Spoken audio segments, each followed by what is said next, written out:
Yeah, of course. May I please start? Alrighty. 6 books later. Hey friends, I've just finished the 6 books that Sigil has given me. Although some stories may have been boring to read, I do admit that they had a noticeable impact on my personal development, building on my existing morals and teaching me new ones. Alright, so first book on my timeline, Gilgamesh. As you may know, being a top student, means that I am extra keen with my grades. With one bad mark, we would either complain profusely or fall slowly into crippling depression. I've always compared my marks to other people, trying to see where I stood in such a competitive program. This meant that I was very wary of my marks and found myself unable to move past the problems I had with the marks I got back. After reading Gilgamesh, I thought about how stupid Gilgamesh was, being unable to move on from Enkidu's death. Gilgamesh wallowing in his self-pity made me realize how similar I was to Gilgamesh, as I wouldn't move on from a simple drop in my average. The lesson I immediately got from Gilgamesh is that there are some things that you do not have the power to change, and the best thing to do is to accept it and move on. This straightforward moral made me think you can't deal with your problems if you don't have any problems to deal with. I realized that I could easily prevent many of my current problems from happening again in the future,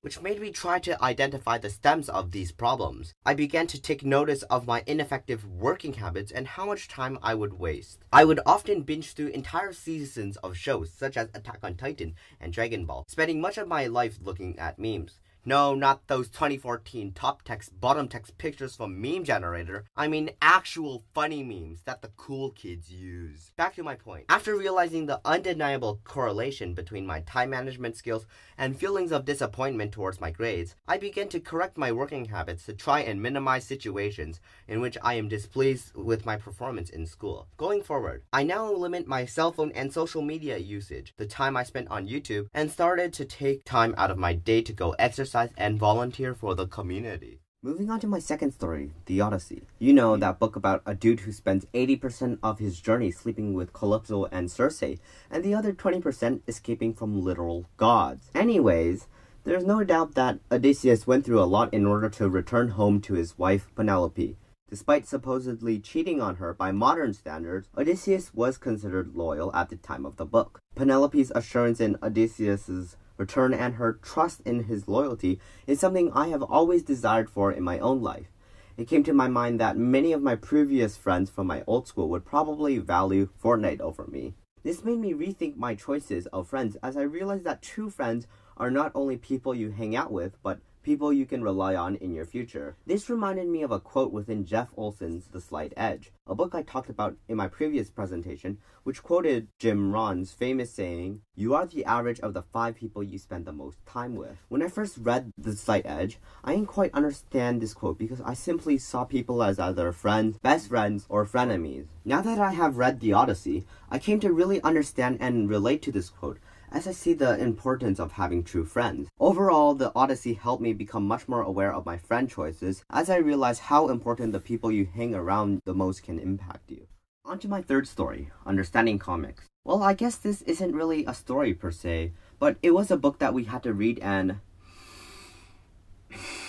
annotate within this course, so I guess it counts. Okay, so as a child, I drew a lot of short comic strips in my spare time. I was really inspired to draw comics from enjoying novels such as Captain Underpants, Jedi Academy, Diary of a Wimpy Kid, and Big Nate. I never realized how much value there was to silly comics, as I just saw them as drawings confined in their individual boxes. After reading Understanding Comics, I came to realize that I have always been unknowingly using techniques such as creating the illusion of sound, motion, and the passing of time within my comics. Something as simple as comics seems so straightforward, yet when I came to understand them, there was so much more than meets the eye. This book made me rethink my perspective on my own artwork. What I once thought was a simple pastime for children was actually much more complicated and purposeful than I thought. This inspired me to give other forms of art a try, and it boosted my overall self-esteem as an artist. I recently began trying out photo editing, animation, and video editing to try and utilize my past experiences drawing comics into my animations. As Scott McCloud says, comics ask the mind to work as a sort of inter-betweener, filling in the gaps between the panels as an animator might. Whether it's manipulating art forms to create the illusion of senses, or the hidden details in something as simple as comics, understanding comics allowed me to realize that many things have much more value than I would have previously assumed to be,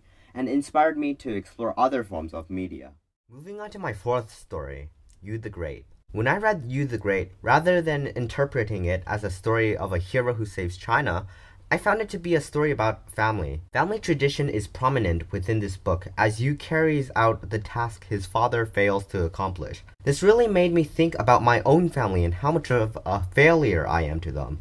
I remember playing soccer with my father, Papa Seagull, every day before dinner. I gradually moved on to playing in house league and eventually on my school soccer team. I really enjoy the sport, despite being very antisocial and having problems with anxiety. Whenever I was on a team, I never talked to any of my teammates as I was only there to play soccer. This led me to drift away from playing soccer since I did not fit in with my teammates. Ever since I came to Tops, my father always invited me to go outside with him and my brother, to which I would always turn him down for my schoolwork. He was rather disappointed since much of our time spent together in my childhood was playing soccer. After reading Yu the Great, it struck me how much I regret not partaking in such an activity my family values. From this, I decided to coach my brother and his soccer team this summer, so I could help pass down the skills my father once taught me and the ones I acquired in my journey as a soccer player. Since then, I have been very grateful both reading Yu the Great and rediscovering my passion for soccer. Moving on, Twelfth Night.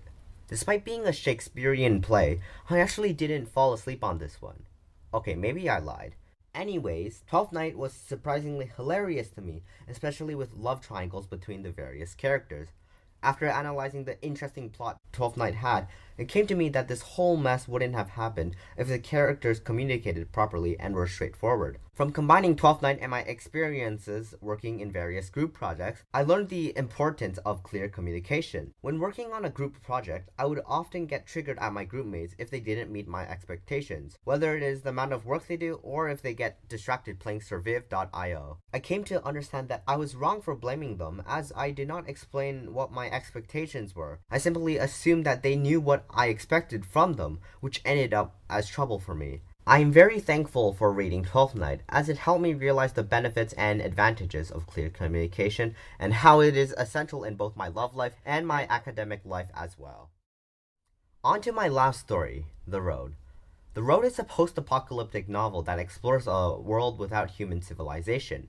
The Road presents a very possible future if you consider current events and truly think about it. This really scared me, knowing that within my lifetime, the gruesome events that take place within the road can happen to me. I came to be more conscientious about my future. As a child, I was really unaware of how scary the world around us is. To a young seagull, life pretty much felt like this. You hatch, and after you hatch, you go to school to graduate. You graduate so you can get into university. You go to university so you can get a job. You get a job to get rich. And after that, you get married and live happily ever after. Simple, right?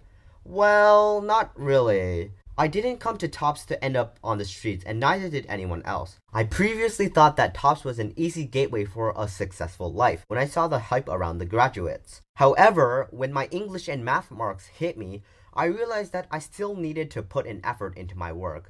I came to understand that my peers did not come to such a prestigious program simply for the title of being in the Tops program, but rather to challenge and motivate themselves against like-minded peers. This made me much more open-minded to working hard to ensure myself a stable, successful future. In summation, The Road changed my mindset about my life both in the present and in the future, and motivated me to try harder in school and extracurriculars in the present.